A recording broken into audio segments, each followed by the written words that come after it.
And in the passage that we have read, let us consider some realities to serve as a reminder from our goal in our faith journey. Dalawang bagay po ang guys kong dalhin sa inyo ngayong umaga. Una is the reality of losing. Ano po? The reality of losing. Kung tawagin po yan sa basketball, olats, talo, or falling, yung ginamit ni James, ay ni Jude. Ano sa basketball yung talo? Laglag. Basta. Laglag. Now, the reality of losing or falling must not be ignored in our journey. Amen. Huwag po natin itong babaliwalain. Kasi realidad po ito na nangyayari. And the truth is, all of us are subject to fall. Right. Paalala po sa atin yun. Kahit na ikaw ay kilalang pastor na, makandang pastor na, batang pastor na, nagsisimulang pastor na, mainit ka sa gawain ng Panginoon, you are subject to fall. Maaari kang mahulog, maaari kang madaig. And we have seen or heard this to some of our co-laborers. Nakikita po natin ito. Nakalulungkot. Ano po? Some of our laborers, we have heard they fall.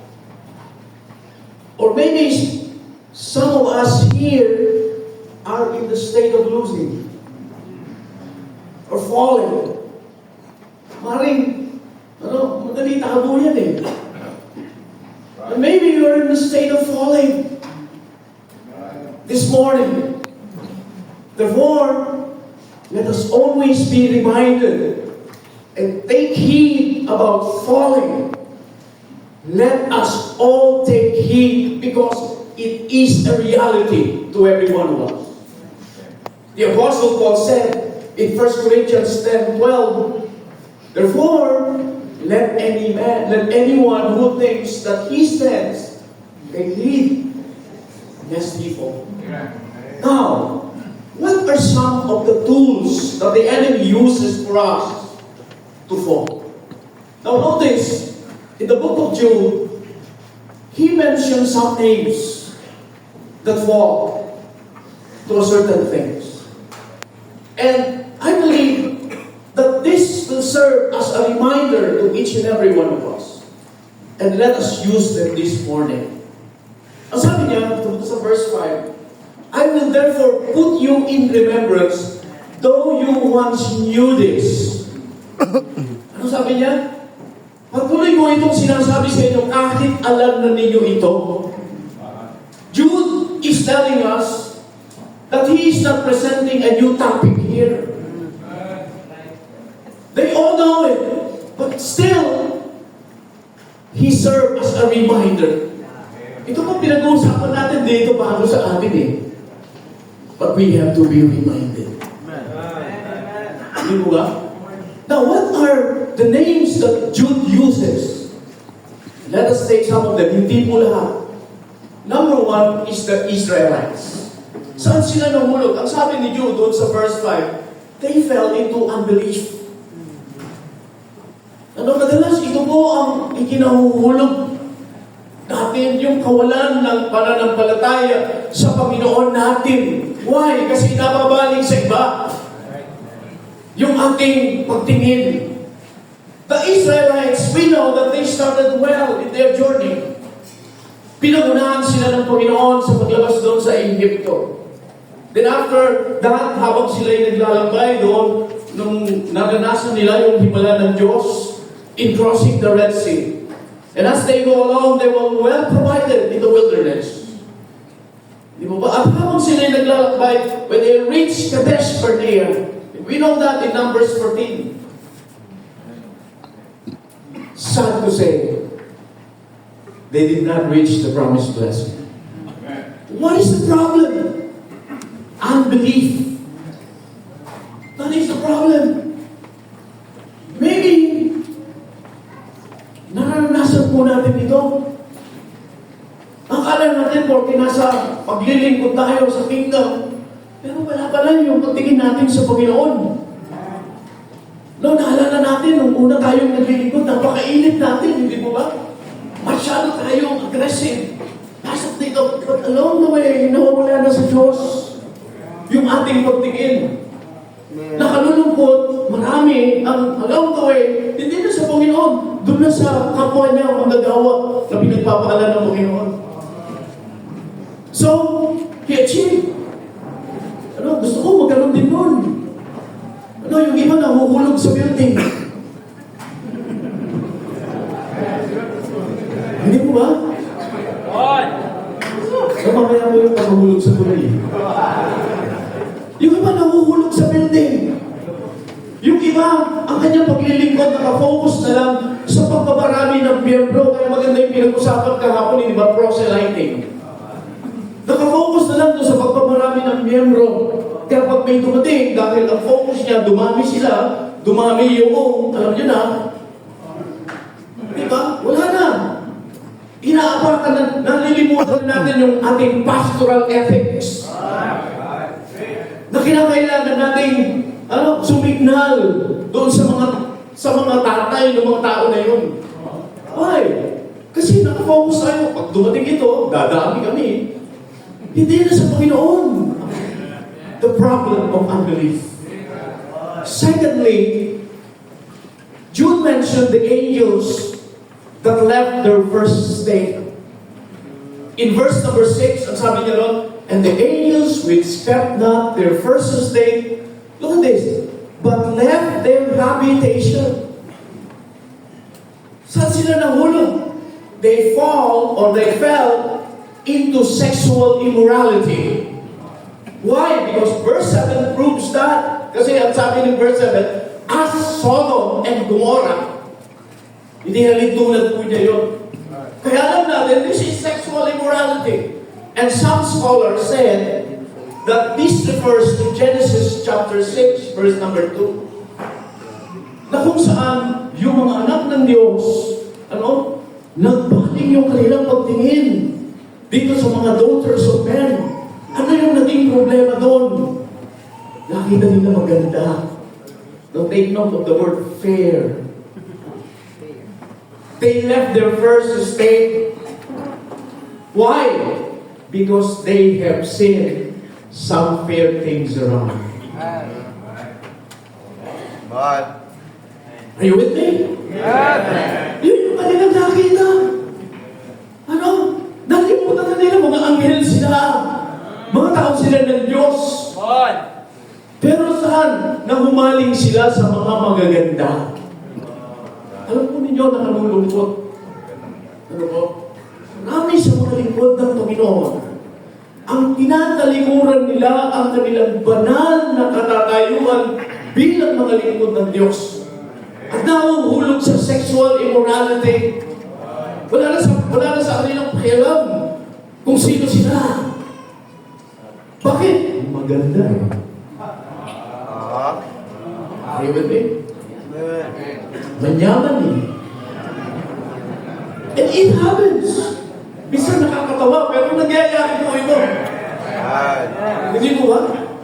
The third thing that he uses is Balaam. Ano ba? Diyan po sa verse 11b, ang sabi ron, and run greedily after the error of Balaam for reward. And that is riches. Isa sa instrumentong ginagamit ng kaaway para mapagsapit tayo. Alam natin ang nangyari kay Balaam, di na po natin maubos yung oras natin. And we can see that in Numbers 22, 23, 24, 25. Hindi mo ba kung paano siya talagang hindi tinigilan ni Balak. Paulit-ulit. Ang sabi ni Pedro sa kanya dun sa 2 Peter, chapter 2, verse number 15, Balaam is a lover of gain or reward, something like that. 2:15. Wages. He's a lover of wages. The Lord Jesus Christ mentioned him when he tells, what he is against the church of Pergamos in Revelation chapter 2. Ano sabi ng Panginoon? I have something against you because some of you still follow the doctrine of Balaam. What is the doctrine of Balaam? Sa panahon natin ngayon, prosperity gospel. Tama? Walang tinitignan, kundi pera. Pera. Hindi mo pera, dahil na maglilingkod natin. Kaya maraming nadi-discourage. Hindi po ba? Marami yung tumitindig sa pananampalataya sa Panginoon. Ano po? Pagdating sa mga persecution, pagsubok, kagutuman, magagaling tayo dyan eh. But when it comes to money, many deny the Lord. Amen? So Balaam, sino siya? Propeta. But he was deceived by riches. Sabi mo, naging bahala na sa atin. Kaya nga, sabi ni Jude, who will keep you from falling? Why? Because without Him, we will fall. That is the reality. Alam ni Jude na meron pagbagsak, kaya sabi niya, unto Him that is able, who will keep you from falling. May pagbagsak eh, kaya huwag kang aalis dito. Sabi niya, it is unto Him, the good. And that is number 2. If there is a reality of falling, number 2, there is much more a reality of sure winning. Meron pong realidad ng siguradong pagkapanalo. Ano sabi niya? 24:8, unto Him that is able. Sa Kanya lamang. Siya lamang ang may kakayanan. He is the goal in our ministry. He is the goal while we are serving. Amen? Meaning, in Jesus Christ, sigurado, panalo ka. Tama po ba? 1 Corinthians 15:57, I will quote some verses. Ang sabi niya ni Pablo, but thanks be to God, which giveth us the victory through our Lord Jesus Christ. Amen. Sino ang nagbibigay sa atin ng katumbay? Maging sa paglilingkod sa Panginoon. Not only in the ministry, but sa lahat ng bagay sa buhay natin. Si Jesus naman. 2 Corinthians 2:14, now thanks be to God, which always causeth us to triumph in Christ. Sino ang dahilan ng pagtatagumpay? Only the goal. That is Jesus Christ. Amen? Alam po ninyo sa basketball, ang kadalasang dahilan ng pagkatalo ng team ay yung player na nagsasarili. Yun. Pira. Totoo mo ba? Ano? Tutuhanin po yan may ano? Buhaya. Buhaya. Buwakaw, di ba? Tama? Pag hawak niya yung bola, di ba? Nandiyan na yung goat sa tabi niya, ayaw niya pang ipasa. Ang sabi ng goat, dito, libre. Kaya ko yan, I am able. Pero ayaw niyang ipasa. Why? Nagsasarili. Napakadelikado po niyan.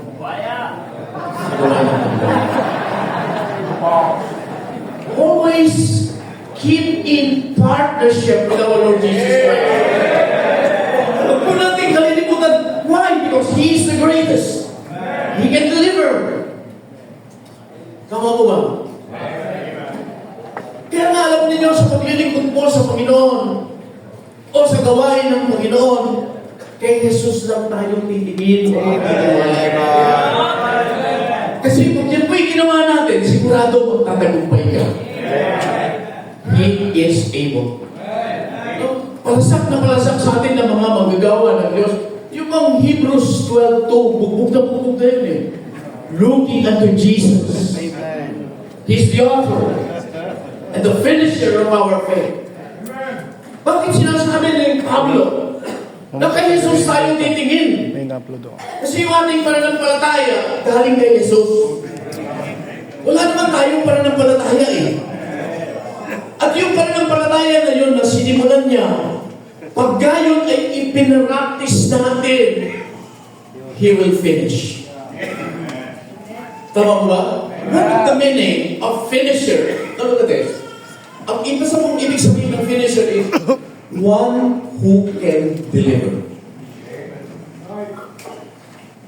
Yan po yung kahulugan. So, pag sinabi ni Paul, He's the author, He's the finisher, He can deliver. When you put your faith in everything to Him, maski na yung building na inaasam-asam mo, kalimutan mo muna yun. Ilagak mo sa Panginoon. Amen? He can deliver. He can deliver. Ang sabi ng Colossians 1:27, siguro na, sabi nito, we are complete in Christ. Okay? Kasi sabi ko, sa basketball din ito. Pagka si Kristo nasa iyo, parang ang isang team. Tama? Meron kang guard, meron kang forward, meron kang center, di ba? Meron kang towel boy, kasi yung towel boy, nasa pagod din eh.